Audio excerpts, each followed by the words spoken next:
Um, that is luxury to me, right? That's amazing. Wouldn't that be very luxurious?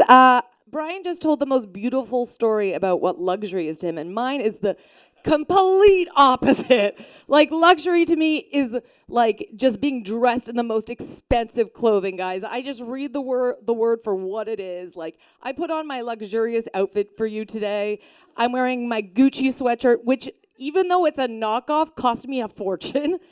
Like, it cost me way too much money, and like, I just love luxury goods so much. It's a big problem. I feel like I'm gonna give you a TED Talk on luxury right now and teach you what it really is. Sorry, that got a little crazy. Like, luxury to me is like I have to explain it before I get into the story, but to me it's like an attitude.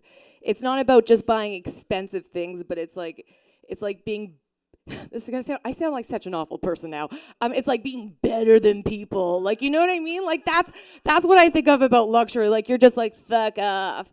And this story has a lot to do with that.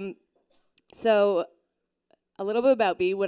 This story takes place when I was 16. That was 2003. And that year, well, most of my life up until then, I wanted to be a fashion designer. So in my head, a fashion designer was like, you know, you make clothing and then you hang out with celebrities and it's fucking amazing. Which is not the case for most fashion designers. It's a lot of hard work and then maybe you get there to that luxury lifestyle. But I wanted to be one. I wanted to be a fashion designer so badly. I would like sketch in my notebook.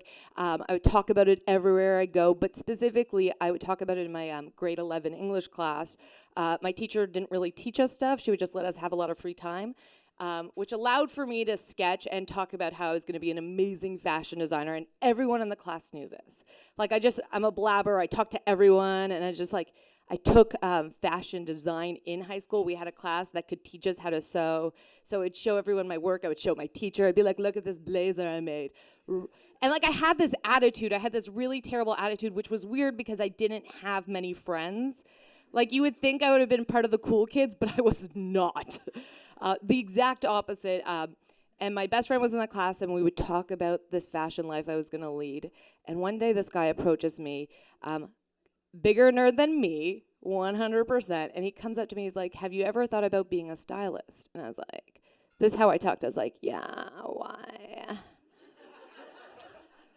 And he was like, well, my friend's on a television show, and he's looking for a stylist. And I was like, okay. And he's like, well, would you do it? And I was like, who's your friend?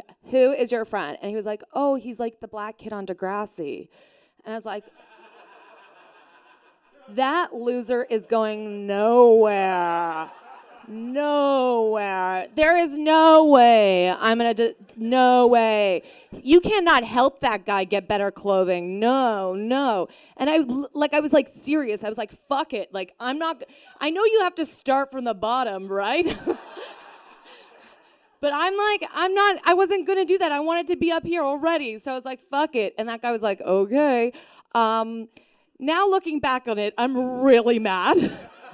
Like, really furious at myself. Like, stupid 16-year-old with such fucking attitude that thinks she's better than everyone. Like if I had taken that job, like, maybe it wouldn't have worked out, but maybe I could be hanging out with Rihanna right now. I'm obsessed with celebrities. Like, I'm growing my nails out right now to be like bad girl Riri. And instead, I'm telling stories to you about how I'm trying to be her instead of hanging out with her. Like, that could have been my life, and like, that's luxury to me. So that's my story. I don't live a very luxurious life now, but also that's a tale for take the opportunities you get. Anyways, I'm Natalie Norman. Thank you so much.